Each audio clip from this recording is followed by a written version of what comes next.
L'arnaque totale. J'ai jamais vu ça.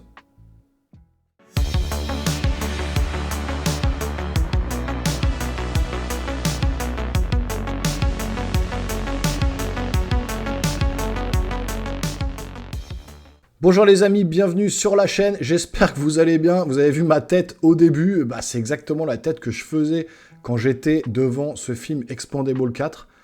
Et je pense qu'on est devant le pire film de l'année 2023. Enfin, vraiment, clairement, je vois pas comment on peut faire pire que ce film-là. 1h45, Sylvester Stallone, mais qu'est-ce qui t'est passé par la tête pour pondre cette bouse pareille? Une arnaque sans nom. Donc on va parler de ce film Expendables 4, c'est full spoiler parce que de toute façon ça va pas durer longtemps, je vous le dis, à part défoncer le film, je vois pas ce que je vais pouvoir vous dire, mais je vais vous amener justement tous les trucs complètement invraisemblables, complètement idiots du film. Ça a ni queue ni tête, c'est mal fait, enfin tout, je vais tout vous résumer, mais n'allez surtout pas voir ce film, ça n'a aucun intérêt, franchement c'est une grosse arnaque déjà. Alors de base ce film, il me semble qu'il devait sortir uniquement sur Jason Statham, ça devait être un spin-off sur Jason Statham. Donc effectivement ça se ressent parce qu'il y a quasiment que Jason Statham à l'écran. Et finalement Stallone a changé ses plans avec le Covid, avec tout ça, parce qu'ils en parlaient depuis très longtemps d'Expendables 4. Et avec le Covid il a changé ses plans et il s'est dit peut-être dans sa tête, oui le mot Expendable c'est plus vendeur. Donc on va mettre Expendables 4, on va attirer du monde en salle et on va les arnaquer total. C'est clair que c'est une putain d'arnaque ce film. Heureusement que j'ai pas payé, je vous le dis, j'ai ma carte Cinépass, heureusement que c'était gratos, parce que je rattrape un peu mon retard en termes de cinéma, mais là, heureusement, franchement, une catastrophe, quoi. Alors, on va rentrer en full spoiler direct. Le film, déjà, en termes de casting, c'est une catastrophe. On a 50 Cent, on a Megan Fox, John Statham, qui est pas réputé non plus pour être le meilleur acteur du monde, Dolph Lundgren, le papy, il tient même plus sur ses jambes, il est avec des lunettes, ils lui ont mis une perruque avec des cheveux blonds, longs, il ressemble plus à rien, voilà, il est dépassé complet. Stallone, qui fait une apparition 15 minutes au début du film, 5 minutes à la fin du film. C'est-à-dire que le film dure 1h45, et heureusement qu'il dure pas plus longtemps, j'aurais préféré qu'il dure qu'une heure déjà. 1h45, et Stallone n'apparaît que, allez, en tout et pour tout, 20 minutes maximum à l'écran. Une grosse arnaque, donc déjà on s'attend à avoir quand même notre Sly international, parce que moi j'aime beaucoup Sylvester Stallone, mais parmi tous les films qu'il a fait, même les plus pourris qu'il a fait dans sa carrière quand il était beaucoup plus jeune, je crois que celui-là dépasse les limites, même Évasion 2, c'est limite mieux que celui-là, même voire Évasion 3, enfin je sais pas si vous les avez vus, le premier Évasion avec Stallone, il a amené Schwarzy avec lui, il était dans une prison, ils essayaient de se sauver.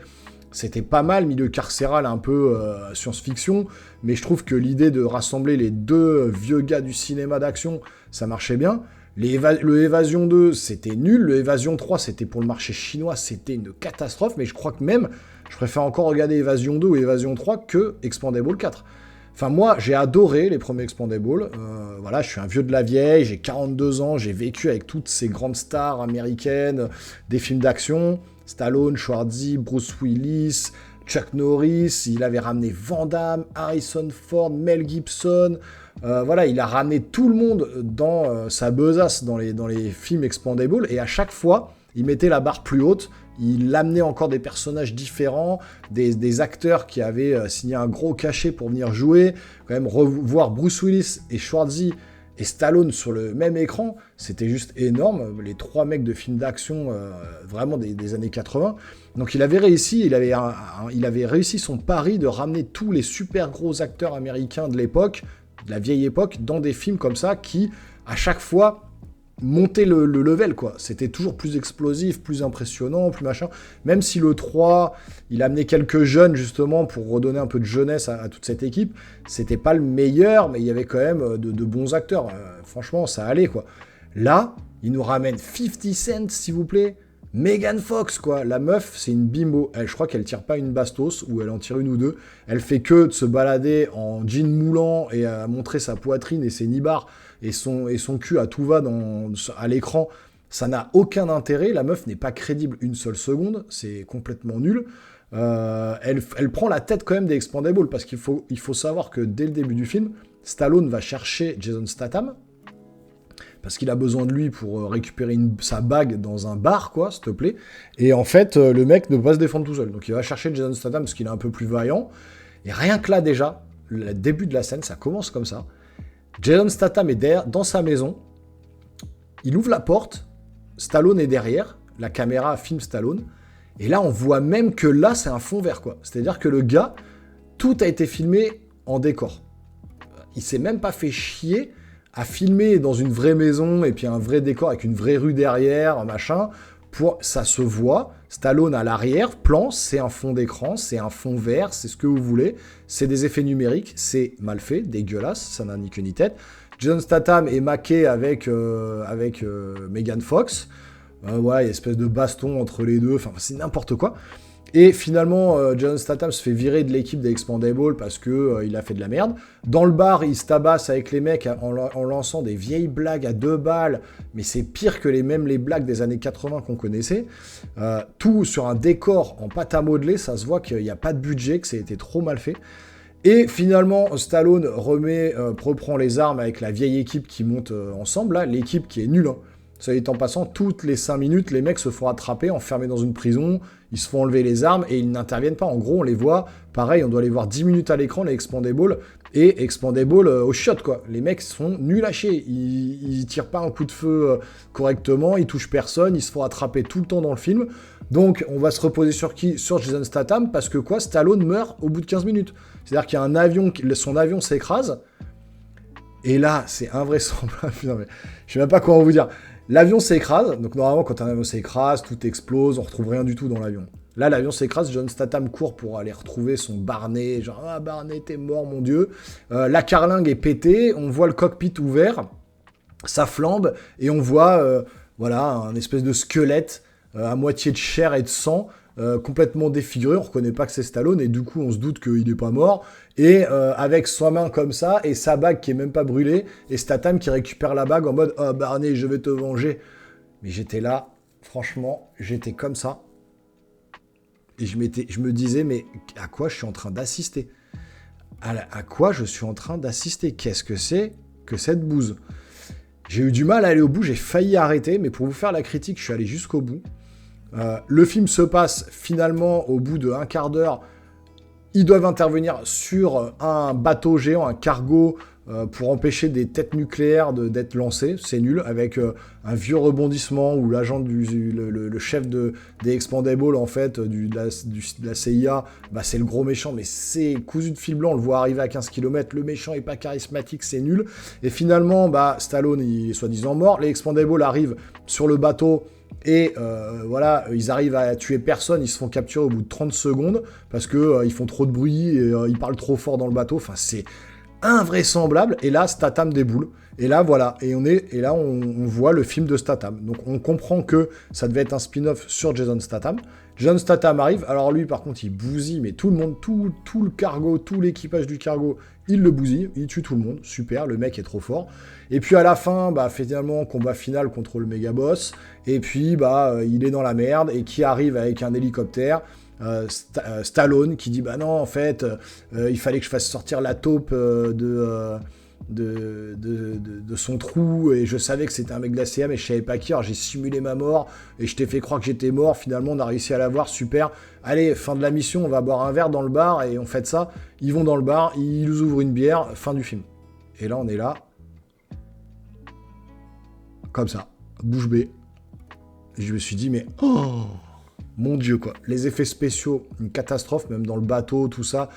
Ils sont dans des voitures, que ce soit dans des voitures, dans des hélicos. On voit que c'est des fonds verts, mais c'est ultra mal fait, presque à la limite des Chevaliers du Zodiaque. Il y a la critique sur la chaîne. Mais allez voir juste les Chevaliers du Zodiaque, juste pour vous faire une idée des effets spéciaux style PS3 de ce film-là. Alors heureusement, on est un tout petit cran au-dessus dans Expendables 4, mais on n'est pas loin de la scène cinématique dégueulasse des consoles d'il y a 10 ans. Hallucinant. Je sais pas ce qui est passé par la tête de Sylvester Stallone pour nous pondre un truc comme ça. Je pense qu'il avait commencé le film, il a fait des reshots, des trucs, et comme il a investi son pognon, il voulait pas trop le perdre, donc il s'est dit on va mettre Expandable, et puis derrière je vais quand même récupérer un peu d'oseille. Mais c'est du foutage de gueule, c'est de l'arnaque envers son public, envers ses fans. C'est une arnaque totale de nommer ça Expandable 4. La Megan Fox, elle est juste insupportable à l'écran, elle sait pas jouer. à part montrer son corps, se dandiner et faire la bimbo. Elle sait rien faire d'autre dans le film, en tout cas. Peut-être que dans d'autres films, Transformers, si on se rappelle un petit peu, elle jouait le rôle de la bimbo, mais elle le faisait plutôt pas mal. Dans ce film-là, ça lui allait bien. Là, ça n'a aucun sens. Elle est censée être une expandable, une tueuse professionnelle. Elle tue pas un mec, elle sait pas se servir d'une arme. Elle fait trop de bruit, elle se fait gauler toutes les 5 minutes. Les autres, ses potes, c'est pareil, ils se font tous attraper. Le Dolph Lundgren, c'est censé être un tireur d'élite. Il a des lunettes maintenant. Il oublie de mettre ses lunettes, il tire tout à côté. Non mais, horrible. Mais c'est du grand n'importe quoi. Je sais pas pourquoi il a sorti ce film-là. En tout cas, je vous déconseille d'aller le voir. C'est une arnaque totale et c'est surtout une grosse bouse. Je pense que c'est le flop, le pire film de l'année 2023. On le tient, c'est celui-là, c'est Expandable 4. Donc je vous déconseille fortement d'aller voir ce film-là. Je suis déçu parce que j'avais vraiment aimé les 2 premiers, le 3 un peu moins. Mais je me suis dit, à chaque fois, il monte en gamme, il amène des acteurs supplémentaires, des bons acteurs, des mecs qui ont de la bouteille. Et là, qu'est-ce qu'il va nous faire pour le 4 ? Il va tout exploser, il va nous amener des méga acteurs. Et quand j'ai vu l'affiche déjà, je me suis dit, attends, c'est quoi cette affiche ? 50 Cent, Megan Fox, machin, Dolph Lundgren. Il y a Tony Jaa aussi, Hong Bak. Oh, il joue trop mal, oh là là là là. Il donne 2-3 coups de pied, mais les plans, pareil, la réalisation est très mauvaise, parce que c'est tout le temps filmé en gros plan de près, on voit même pas les scènes d'action, on voit rien du tout. C'est juste catastrophique, et Tony Jaa ne sait pas jouer à la comédie. Il faut arrêter de le prendre, ce gars-là, laissez-le en Thaïlande faire ses films de combat, mais ne le faites pas jouer la comédie, c'est juste pas possible. Enfin bon, bref, j'arrête là parce que c'est juste une catastrophe. N'allez pas voir ce film, gardez votre argent, ne le regardez pas non plus en streaming ou quoi que ce soit, ne perdez pas votre temps avec ça, je l'ai fait pour vous, je suis sympa, voilà, remerciez-moi. Pour me remercier, abonnez-vous à la chaîne, activez la petite cloche, lâchez des gros pouces en l'air pour m'aider, me donner de la force à regarder ce genre de film-là, pour vous amener, une petite critique de ce genre de film que vous ne devriez pas voir en fait, hein, donc je le fais pour vous. Donc remerciez-moi avec des gros pouces en l'air. On se revoit très rapidement sur une prochaine vidéo les geeks. Portez-vous bien et surtout, voilà, épargnez-vous du temps, gagnez du temps de vie, 1h30 de votre temps. C'est toujours précieux, plus que pour regarder ce genre de merde. Donc voilà. Je vous souhaite une bonne journée, on se voit très bientôt sur la chaîne, portez-vous bien, ciao ciao.